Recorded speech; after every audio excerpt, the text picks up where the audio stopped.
Okay, everybody, welcome back. Our next session is a Zoom on Zoom, and it has been remarked several times during this conference that we probably should have had the Zoom session first, that it would have ironed out some of the difficulties we've had, and they haven't been that bad, hopefully. But most of our members know Lisa Griffin very well, and we are delighted to have her back with us to present this program. Lisa is with Boone Newspapers and is a longtime friend to MPA and our members. She's consulted directly with a number of them through the years, and she has presented at numerous midwinter conferences and the annual conventions on a wide range of technology and software topics.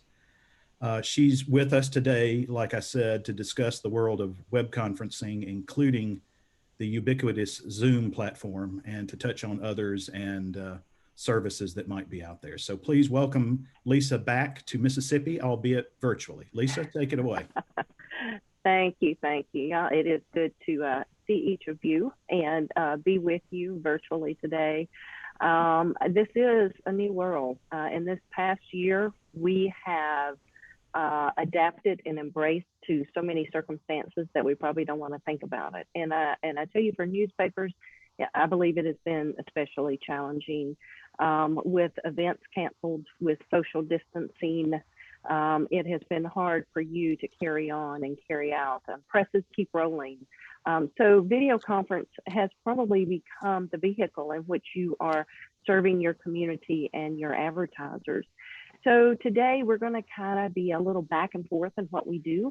I do have a PowerPoint that I'm going to pull up and we'll go through, and then I'll back out of it and kind of demo what I'm talking about and then come back into it. And so we're just going to cover some of the pieces of these tools that we now are using. So let me get going here. I will share my screen. And Lane, I am going to count on you to jump in and say, whoa, whoa, whoa, we've lost you, or you're sharing something that you shouldn't be sharing, or anything like that. Just jump on in. We're all human here. Well, so far, it's great. So far, so good. Okay, yes, that will be good. Let me scoot this out of the way. So today we are going to just kind of do some tips and tools for video conferences. There are in our world basically three main players in my estimation. Now, there are tons of others because everybody's jumping on board, obviously. But I think probably the apps you're most familiar with are going to be Zoom, Google Meet, and Cisco WebEx. And I think that's one that if we go back a few years, WebEx was the term. That's everybody went it to WebEx. No matter what you're using, everybody WebEx. And I believe in 2020, that has changed to Zoom. It is now the new vernacular. Just like we used to search for something, now we Google for something, right? So Zoom has become the keyword that you use no matter which platform you're on. The good thing about these, they all have free versions, and albeit that when the country started shutting down about a year ago or thereabouts, they all became very generous and gave more and more free. More attendees could come in, more minutes, more this, that, or the other. Around September or October, they started weaning us off of that. And so now there are still free versions for each of these. But if you want some of the features you may have enjoyed back in the spring and summer, you may have to upgrade to a paid version. Okay. So we are on Zoom today. It is a free version. It's excellent. It's to me easy to use. I think one of its best features is that it is loaded with features, even in the free version. And we're going to take a look at some of those. Probably where we are tethered is with a 40-minute time limit. So I'm sure you've been meeting up with people. When I first started doing some Zooms earlier this last year, and maybe for some Sunday school classes or things like that, and you hadn't seen each other in a while, boy, at 40 minutes, everyone disappeared from the room. So that is a limitation you need to be aware of. 100 participants, that's usually pretty good unless you're doing some company-wide sessions and you're going to need more than that. It's a main recognizing characteristic, if you would, is going to be the tiles so that you can see everybody. We're all in the same room. And they do have the 49 tile format, which others try to replicate, but do not do so successfully. However, with theirs, when you do get that many people and that many tiles, they're basically just thumbnails on your screen. So whether it's useful or not, it's there for you. And you do have options for how you want to see that. It is great. I think they are one of the few that give you the ability to record even with the free version. And if you record it, they turn around and email it to you and you can save it locally. They're going to be like, well, I'll give it to you, but I'm not keeping it for you. So that's very, very good. Let's scoot over to Google Meet. There is a free version. It comes with, if you're using the free version of Gmail. So if you were to email lisa@gmail.com, I would have a Google Meet in there. It is probably one of the simplest to use because there's probably about 4 buttons: start a meeting, end a meeting, schedule a meeting, and then you can choose your video and audio. There are very few options or features in there. You sort of have to move up the food chain if you want to get some of those. So it is very simple, but the free version gives you a full hour. So sometimes that little extra 20 minutes is all you need because people are ready to drop off by there anyway. You do have 100 participants and you can get 16 people in the tile format, which is very good. Does not have a record option. So that may or may not be a game changer for you. I would venture to guess this is where most of you live, either in Zoom or Meet. And Meet, that may depend on if you are a Google platform for your email or if you are using Outlook or Office or something else in that, Yahoo or whatever. You may not have been exposed to Meet. For Cisco WebEx, that had, again, if we go back 2 years, 5 years, that was the only game in town. And it was typically for conference calls and for training and so forth. They do have a free version out, a 50-minute time limit, 100 participants, and you can record and save local. And it gives you 25 file format for viewing your participants. I think they're trying to hit right in the middle. I'm not so sure that they really have gained foothold with the majority of people, though. They have their audience, the people who have been using them for years, but I think those of us that are new to this, we tend to gravitate towards Zoom or Meet.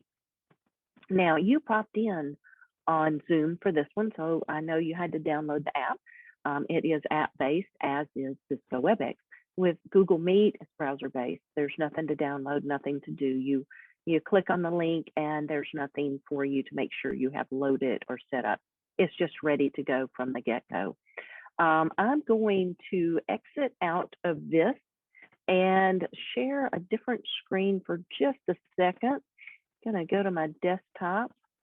And again, this is where I may get a little, I don't know, may get a little dicey in here. So bear with me as we do this. I'm not gonna start a new Zoom session because I do know I'll lose you if I do that. But I do want to make you aware, I told you that Zoom is very feature rich. And if you've not looked at it, when you have the Zoom app open, go to your preferences. And Lane, I take it we can see all of this. If we can't, please stop me. Yes, you're good. All right, so I'm going to come up here and just start at some of the main things, but you can see just going right down here on the left-hand sidebar. I mentioned you got about 2 options in Google Meet. We are way above that already. Do you want it to automatically go to full screen? Do you always want to show the meeting controls? And I do have those up on mine because I want to be able to quickly mute or stop the video or pause something or maybe share or whatever. That may, if you're just going to be viewing and watching a presentation, you may not need the controls up there. Once you've muted, you're good to go. If you want to confirm when I leave, because maybe I touched the leave button and I didn't mean to. Video, it is going to come in here and let you test it out. And I would encourage that you do before any of your meetings. Test your video, test your audio, so you can see how you're going to look. Zoom, of course, is famous for its little touch-up. This is right in there, how the default comes. So back here, if I take that off, you see me as I am. And then if I want to, long night, we're going to blur all the lines out of there. So you've got a little touch up in there if you need it. If you are in a situation where you don't have a lot of control for the light, you can tell it to adjust for that. I don't need that today, so I'm going to turn that off, but that can help you right there. To show your name in the videos, that's help. Wish we could do that. We do have name tags, but it's a little bit more obvious when we're checking your name tag out at the Midwinter Convention. So I like having your names up there. You can do the same thing with audio. You can come in here and test it, and you can see hear how you're going to sound. If we're sharing the screen, are we going to be full screen, current side, side by side? What is the chat going to look like? Background and filters. My computer is not going to work for the virtual backgrounds because I don't have a green screen in here, but your little video filters, if you want to come in here and have a little fun with those. So if I do need to join the meeting with my face mask on, I can do that. So probably don't need that today, so I'm going to take that off. Coming on down to the recording. Remember I told you that even with the free one, it will do it. So you can set your default folder where you want them to go, or you can tell it to ask you with each meeting where you want the saved video to go. Your basic profile, stats, keyboard shortcuts, and any other accessibility features you might need. So very, very straightforward. Again, because I am in a meeting, I can't show you the initial startup screen, but basically it comes up with 4 buttons. Do you want to start a meeting, join a meeting, schedule a meeting? Do you want to see your schedule of meetings? What's on tap for you? So it comes up very clean, very easy. There's no what do I do next, very obvious what to do. Let's talk about, I'm going to close my preferences here, and I'm going to pull up a Gmail that I have right here. And what you're going to see, let me close this for just a minute, folks. I've got y'all on top of something I need here. So you can see I've got a basic Gmail here set up. I usually set up right side chat on mine. And when you do, that's going to put your Meet button over here on the right-hand side. If you don't have your right side chat feature activated with Gmail, then everything will be over in the left sidebar. Your meetings will be in between your basic inboxes. Then you'll have a Meet section right here, and then your chat below it. But super simple. If I want to see the meeting, I simply start a new one. It's going to come up.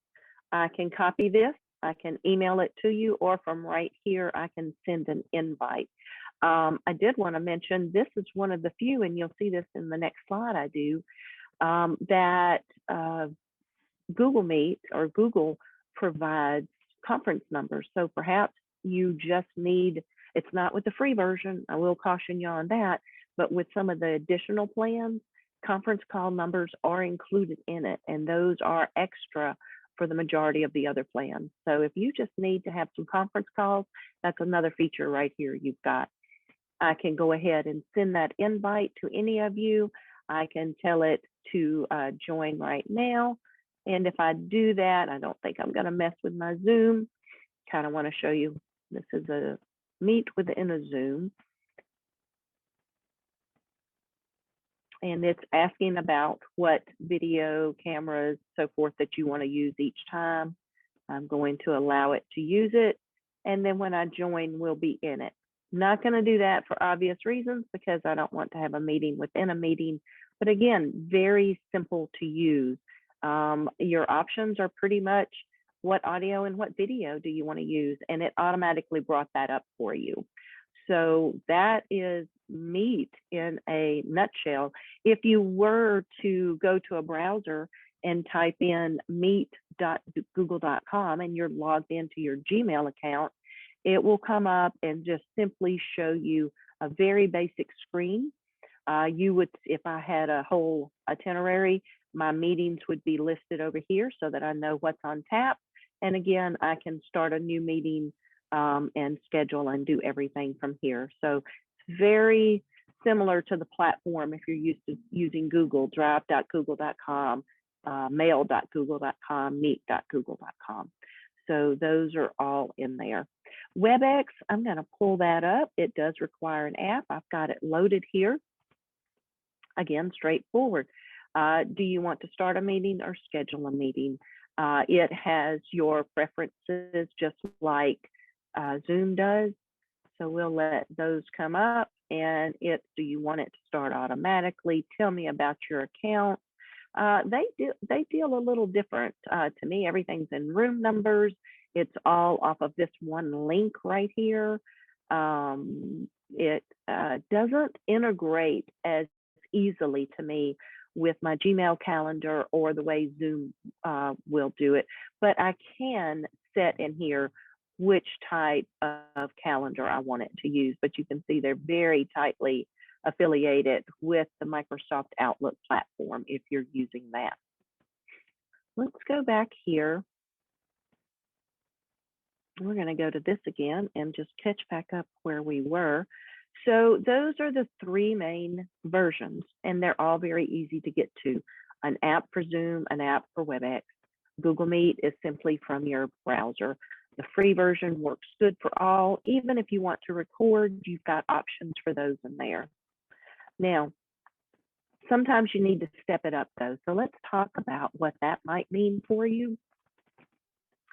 For Zoom, they have a pro version, $15 a month. You can do it on a month by month. They do give you a discount if you prepay for the year. That's something the others really aren't doing, especially Google. They just do the math for you. They don't give you a discount. So the pro version is going to increase you from that 40-minute time frame to 30 hours. Not sure why we picked 30 hours. That seemed rather odd to me, but that's what I find. If you're hitting that with your Zoom sessions, you probably have bigger problems than what the time limit is. So more than adequate. Still allows you the 100 participants, and it gives you a little bit of cloud storage because now it's still letting you record your sessions, but now they're going to give you some cloud storage, or in addition, you can keep it locally. They do have a business version, one step up again for Zoom, $20 a month or $200 a year, so not a lot more, but this is where we're going to start seeing the 300 participants, and that may be what you need, and they will also do transcript recording if that's something that you need. So those are both very affordable options for you that will allow you to keep using a platform you may have been comfortable with over this past year, but want to step it up and start doing a little bit more.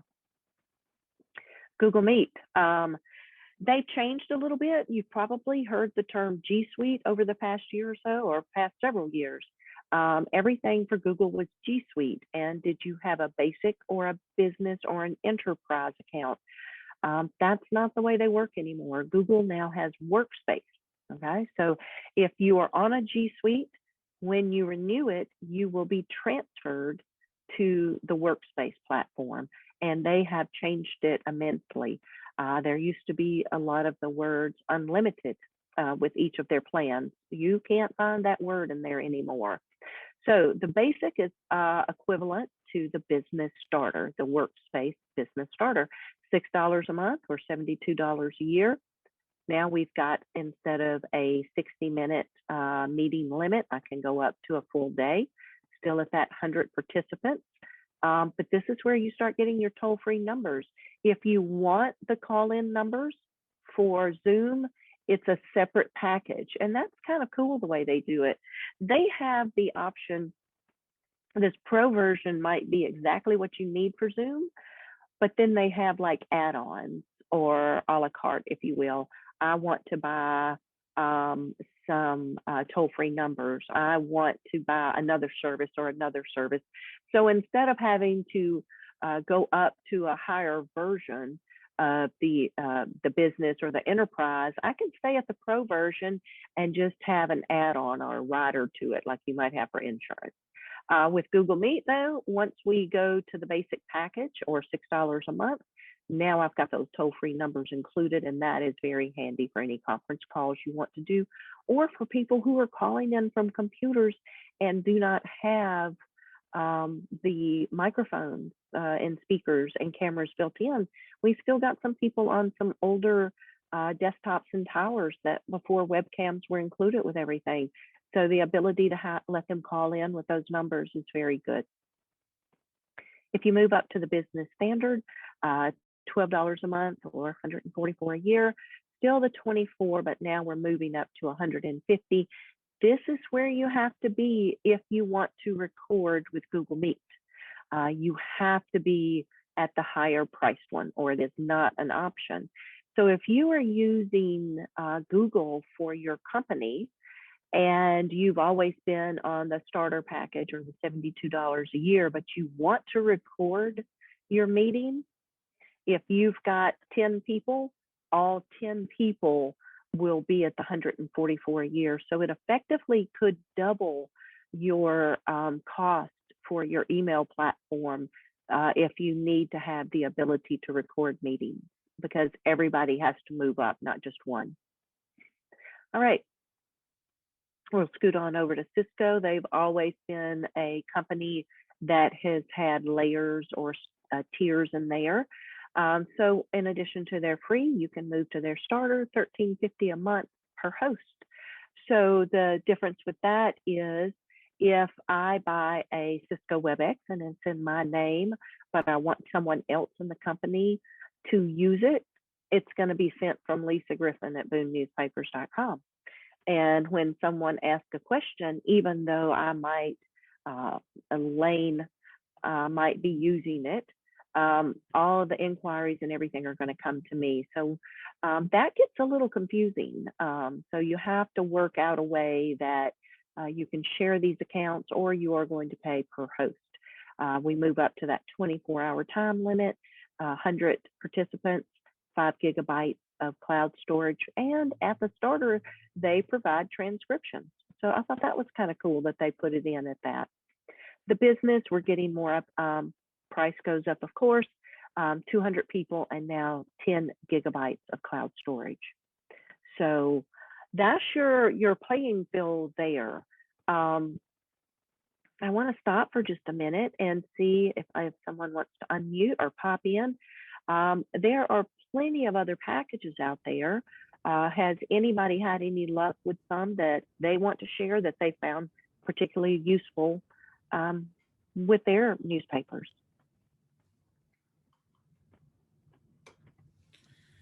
Lisa, I noticed yesterday I was on, this is Lane, I was on another session. Ryan Dorn did a sales session for us, and he was using GoToMeeting. Yes, absolutely. I'd forgotten about that one. That's a big one. Exactly. So yeah, I didn't know if there was any, to me, it seems more like an enterprise-based solution. It really is. And if I'm not mistaken, Ryan does a lot of these in sessions and records and then provides those back to his clients and customers. And so I think with the enterprise solution, that does need the larger storage and a lot of the options that he uses with that. One thing about GoToMeeting, if I'm not mistaken, you used to have Jive for phones. You used to have LogMeIn for remote support. I used that for IT. And you had GoToMeeting and GoToRescue and all these other things. They have been slowly merging. And I don't know if GoToMeeting is buying out Jive and LogMeIn, or if Jive bought out GoToMeeting and LogMeIn, but they're all becoming integrated. And which is for enterprise versions a good thing. You get the entire package, but it can also be kind of confusing when you just need pieces and parts of it. So yeah, GoToMeeting is a very good one, and I thank you for bringing that up. All right, well, now that we kind of know the app, we know the players in the field, let's go over some best practices here. I'm going to start with an environment. And as I go through each of these, I'm going to talk through it, but then I'm going to kind of back out a little bit and show you what I mean. So for the environment, okay, And if you were right now, as I'm going through these, looking behind you and raising the camera or whatever you're doing, it's okay. Don't worry about it.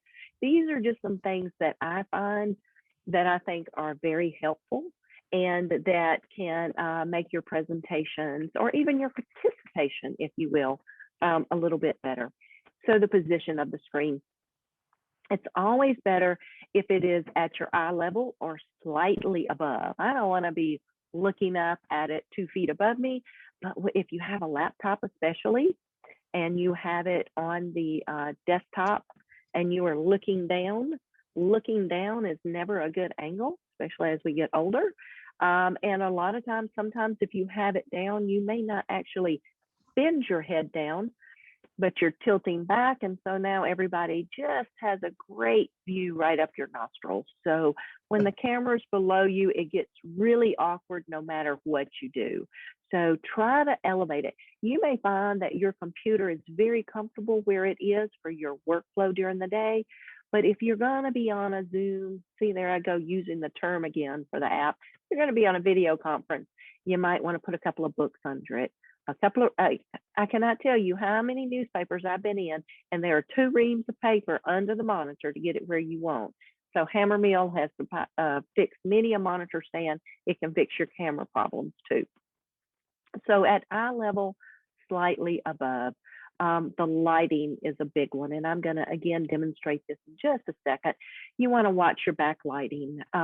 When the light is coming from behind you, whether it be a window, whether it just be bright lights on a counter or lamps or something, it is not only very distracting, it's not very flattering to you. Basically, you look like you're in the witness protection program because all I can see is a silhouette of you. And I've been on calls with friends and I would stop and text them and say, close the blinds behind you. And just something as simple as that can make a big difference.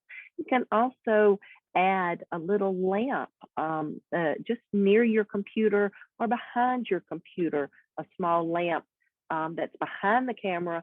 And that'll illuminate your face a little bit and just help with your presentation. Some people are buying ring lights, and I'm not talking about going out and getting a 6-foot tripod with a 2-foot ring light. You can buy little USB lights, plug them up, and it'll help with that. You want to watch and make sure you don't have any harsh lights around you or overhead lights. Those all make a difference. The background's important.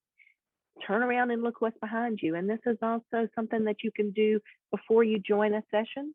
Go ahead and get in a few minutes early and look behind you. I took the stack of papers off my desk. They're on the floor. I'm full confession here, but as soon as we get off the phone, they're going to go right back in front of me because I've got to work through them today. So I do want to look and make sure there's nothing behind me.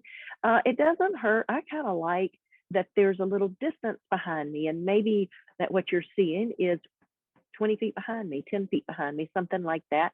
But it gives you a little interesting backdrop. But you also don't want to see distractions. I don't need to see people moving behind me. You know, you've all heard of the, you know, somebody getting out of the shower, kids on the school, and mom gets out of the shower and comes through in a towel. Things like that can happen at work. We don't come through in a towel, but people can run through and say this, that, and the other. You've probably seen newscasts before where the news anchor's giving the news, and to make it look, I don't know, more real or more authentic, they're actually a desk all around them and people behind them walking and talking. I never hear what the news anchor says. I'm looking at behind them to see what people are doing. So that's kind of the same with your video conference. Try to avoid distractions if you can. Now the sound. I do have earbuds in today, but you can, you know, a simple little USB microphone is about $20 if you don't have earbuds, and that will also help if you are in a situation. Those usually come with about a 15 to 20 foot cord. So if you're in a conference room and you're all sharing a computer, you could use a USB microphone and pull it closer to you so that your sound isn't as hollow or doesn't have an echo or just very hard to hear you. So it's very important, I think, for you to invest in a simple little microphone or some earbuds or something like that. or again, if you're on the calling in on the telephone to it, even a headset, something like that makes your sound much better. You do kind of want to avoid some background sound as well. You've probably heard a lot of cars today here. I'm on the second floor of the Selma Times Journal today, have a lovely view of the Edmund Pettus Bridge. There are 18-wheelers that go over that bridge all day long. You'll hear them. Apparently, there are a lot of fires over the bridge. You could hear a siren any minute now, or people who are very proud of their mufflers. I can't really help that unless I'm going to move to another room, and that may present other problems for the lighting or this, that, or the other.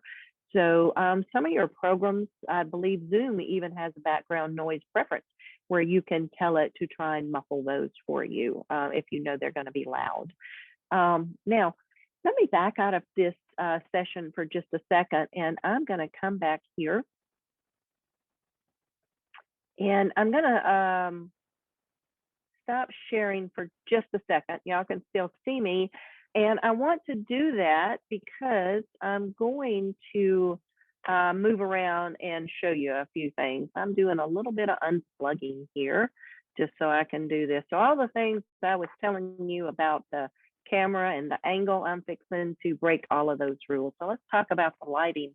I'm going to flip around here and get those lights behind me and the camera below me, and I'm starting to look, and you can just see the more I deal with this, you see how dark I am here, and now I've got the backlight behind me. Sometimes you don't have to invest in lights. You don't have to do anything, just a simple orientation. Change it around, do something like that. If I were going to put this down here and bring it, and now you're going to see that I'm bending down and looking at it, or I'm not, I'm looking above it, and you've got a gorgeous view here. So that's why I'm saying that if you just simply elevate it a little bit, get that camera right at eye level and or just slightly above it. Watch the light, let the light hit you from the face, not from behind. Those simple little things that you do can take care of a lot of your problems, right? Most of you already have that. I can see that you are well versed in video conferencing and have been doing these. I'm going to go back and share my screen again and get back to, let me open this up real quick. Get you back in here. This is where I said I'm going to be going between presentations and demos. So it takes a little bit of time to do it. All right, some best practices. How to look engaged. One thing that I've had to correct myself on, most of us use 2 monitors. So I'm going to have my laptop off to the side and my larger screen in front of me. And when I started doing a lot of video conferences, it did not bother me in the least that people were seeing my profile. I put the presentation, or I put the whatever someone was demonstrating to me on the large screen so I could see it better. But what was happening is they were seeing me from the side, and I looked very unengaged.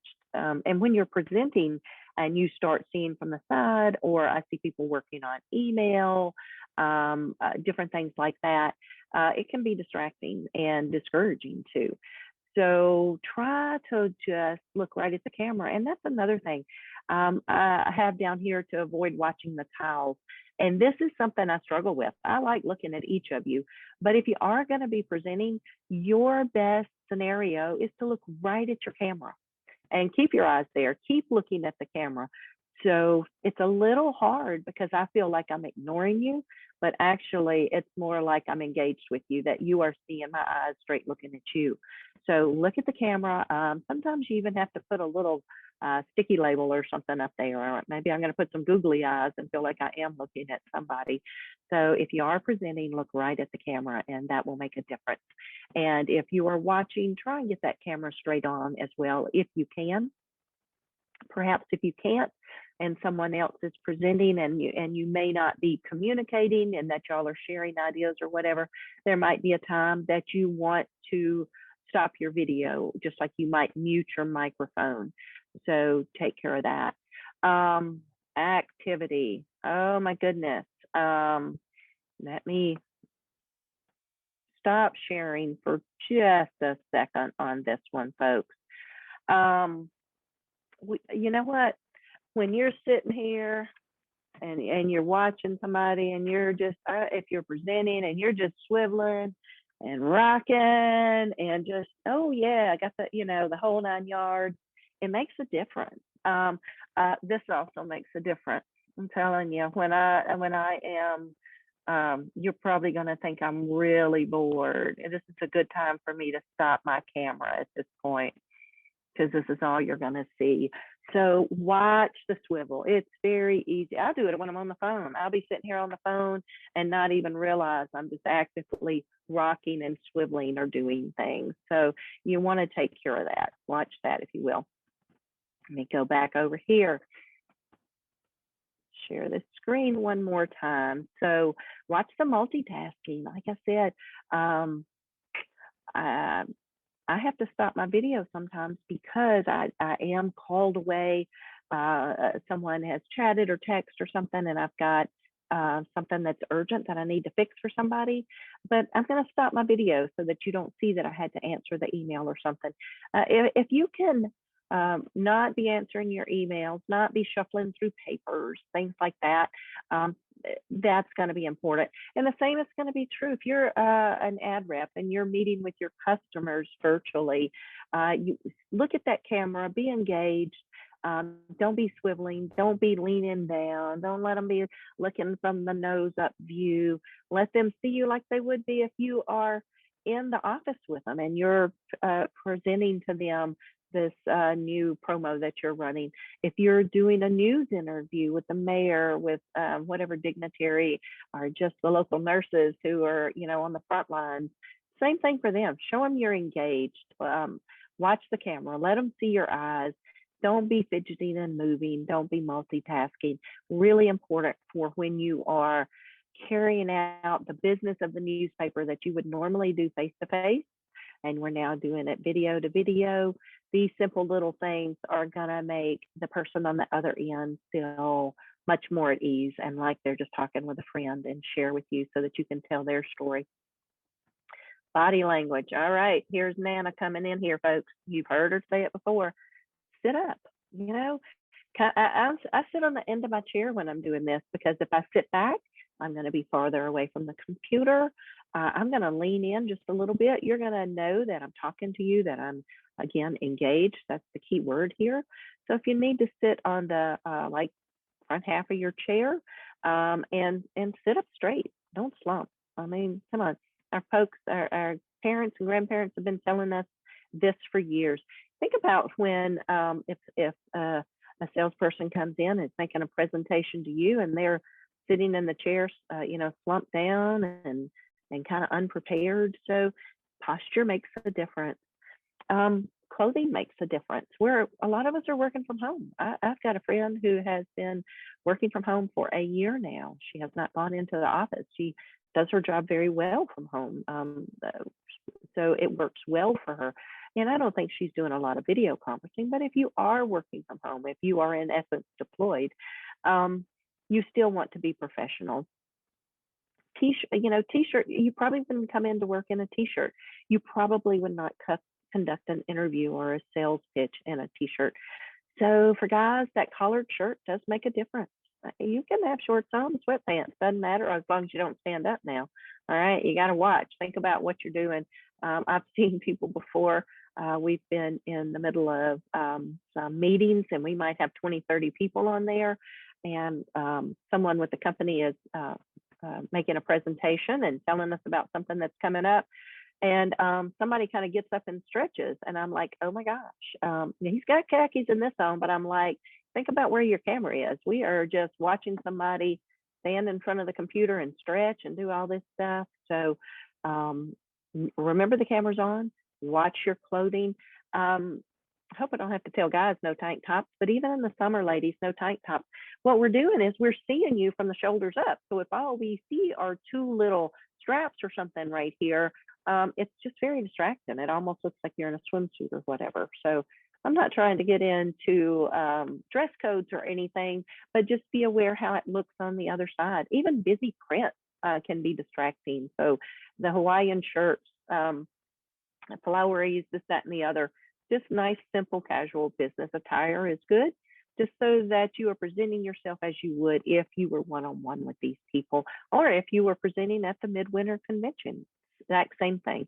You want to take the same thing, but now we're going to transfer it to our laptops and our cameras. You also have to keep in mind it's meeting appropriate when I mention clothing. This winter, several of our locations had virtual Christmas parties for their companies so that they could social distance. And it was a tacky sweater Christmas party. And so they broke every one of these rules I just mentioned. Everybody had on busy prints, everybody had on headgear, everybody's moving around, but it was meeting appropriate. So that would be the big thing to keep in mind. Next,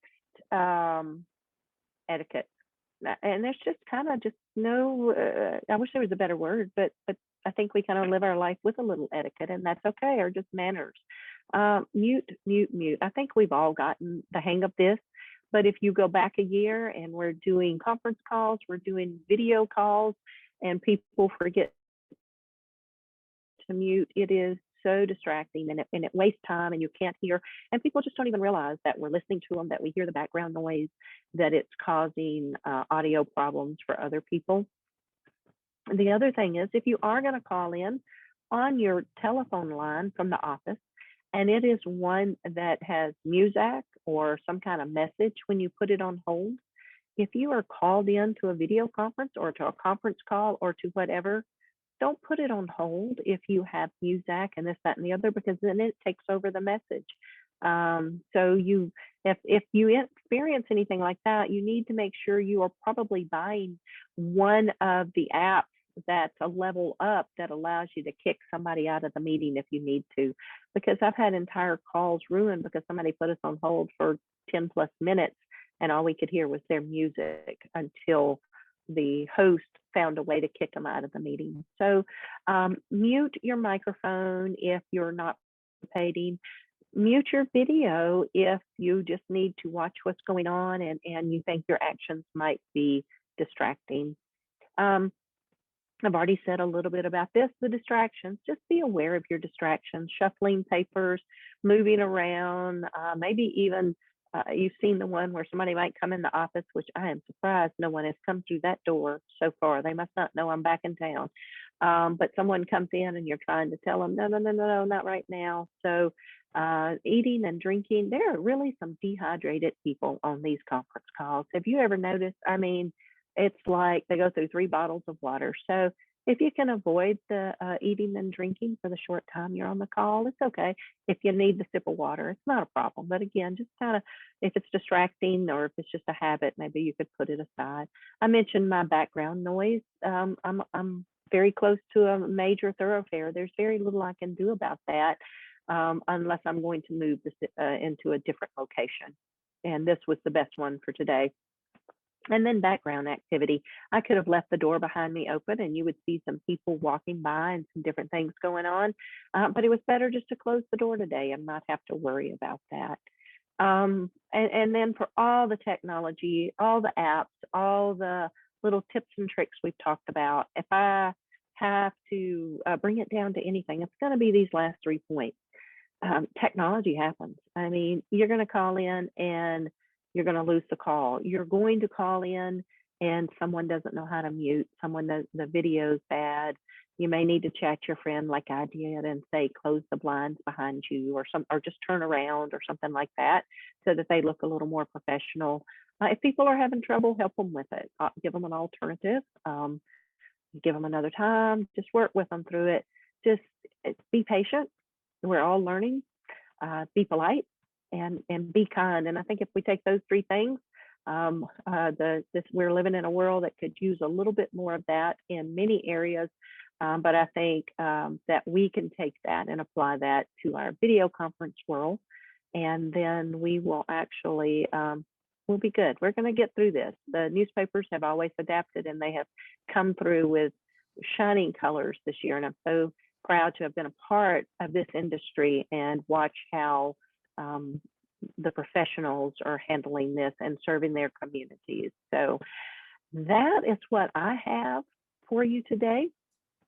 I'm going to stop sharing and just see if you have any questions, if you have any comments. And I am still trying to look at that camera as much as I want to look at each of you. I don't know. I just may have to give in and do the Brady Bunch thing now and see everybody. Oh, Steve Nixon's here. I love the photo. So, Lane, take it over. Tell me what you need. Yeah, that's great, Lisa. You've even given me a few ideas of things. I'm bad about the monitor being right here, so this is what you normally see of me in a Zoom meeting. So I have to turn and speak to the laptop. But gotcha. I will say I did notice I liked your MPA screen behind you earlier. Yeah, the little logo you had on it. Yeah, I there thought we that go. was a nice touch. I really like that. I also have a virtual background of my office so that I can try to fool people into thinking that I'm actually in my office. I'm in my home office today. So It looks good. You've done well. I actually looked at it and said, he's well, done this before. I did have the stack of books for a while, but I invested in a monitor stand, so it was worth the money. It is. It is. And you know, and let me pull this up while I'm here. I mentioned just a simple little USB and a little lapel mic. I mean, we're talking $20 and just clip this on. You don't have to spend on the earbuds. I didn't. I'm sorry, I'm too cheap. But my kiddos got tired of hearing me, and they gave in and gave them to me. But a simple little mic like this can make all the difference in the world if you're presenting to some customers, or if you're doing an interview. Let them hear you loud and clear. Especially if you're going to have to back up away from your computer, you may be in a conference room or something. This has a 20-foot cord on it. You can sound so hollow when you move away from the computer if you're using the microphone on your computer. So that'll be a good investment too. Well, I have always used my computer audio. I've never used AirPods or another mic. So that's food for thought for sure. It actually sounds good. And I kind of have done some little tests, like I'll call somebody and say, let's go through this, and I'll test the different microphones and ask them which sound better. In this case, and I think in yours too, I'm probably not even 18 inches from my laptop. So the microphone's adequate. You sound great on yours. There's no problems at all. But sometimes I might be farther back, and the sound, the microphone on these picks up a little bit better, so that it does make a difference for those attending meetings.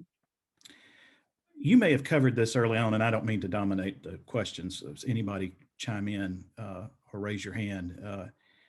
Do you think, and Ms. President Nixon's got one there, do you think any one of these programs is better than the other for, say, what we're doing today, which is a conference that runs for, more than one session?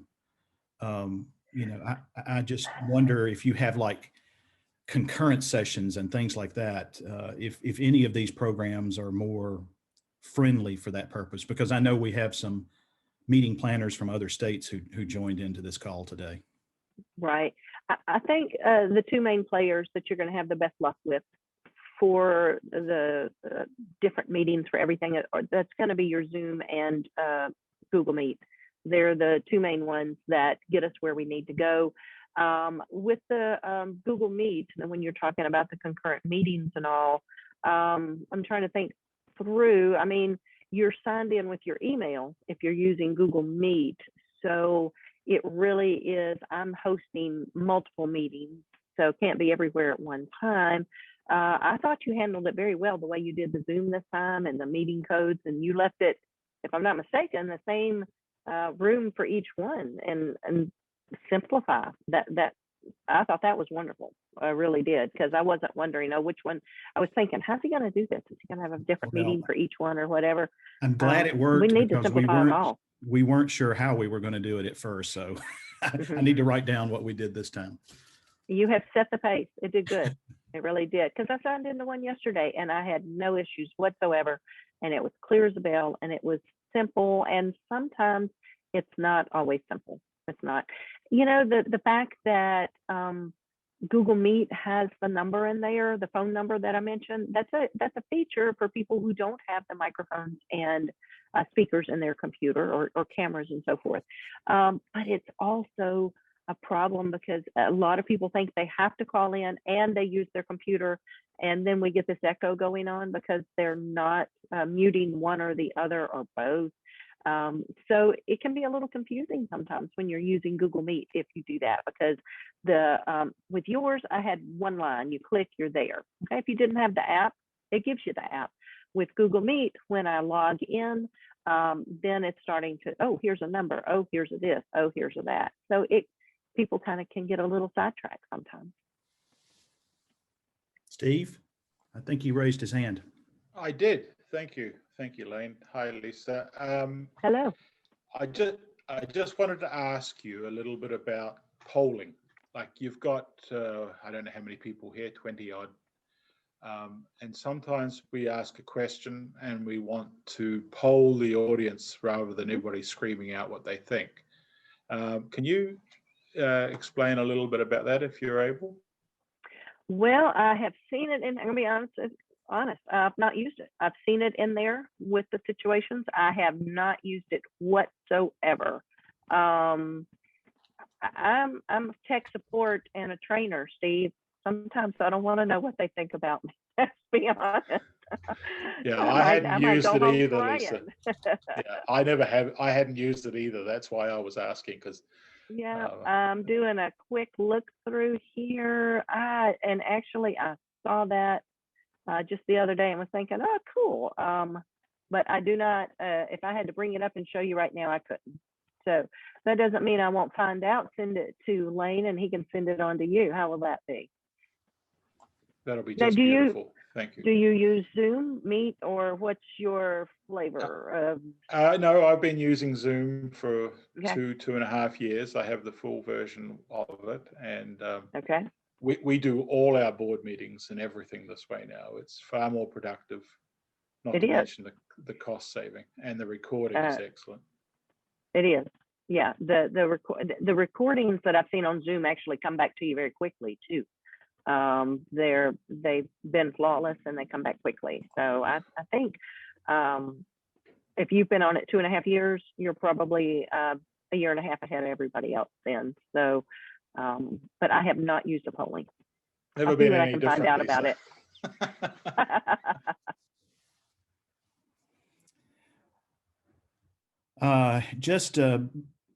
Are there any other questions for Lisa?